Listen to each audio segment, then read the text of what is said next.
Maalab na pagbati sa lahat.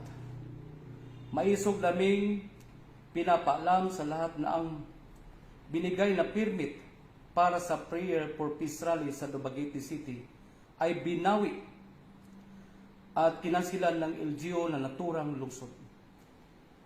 Ang pangunahing dahilan ay kulang di umano ang kanilang kapulisan para masiguro ang safety at kaayusan sa naturang pagtitipon-tipon na kung saan dadaluhan ng ating pinakamamahal at pinakamimiss nating presidente ng bansa, PRRD, Presidente Rodrigo Roa Duterte.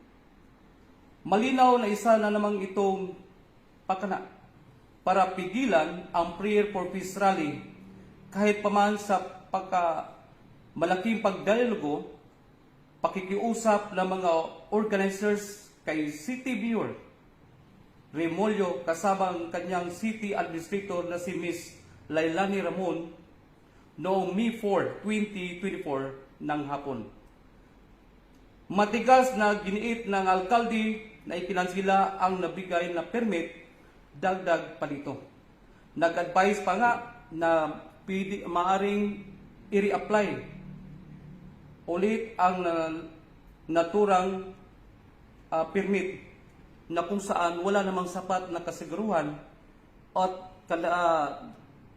mabilisang rason o kailan ito matatapos ang pag-apply ulit ng permit para sa Prayer for Peace Rally. Higil ng ating karapatang pantao sa malayang pamamayag at pagtipon-tipon.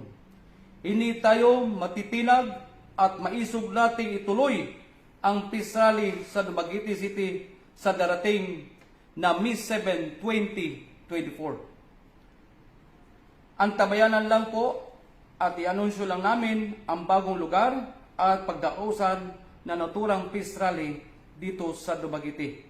Sulong mga maisog, ituloy ang Peace Rally sa Dumaguete City. Mabuhay ang Pilipinas!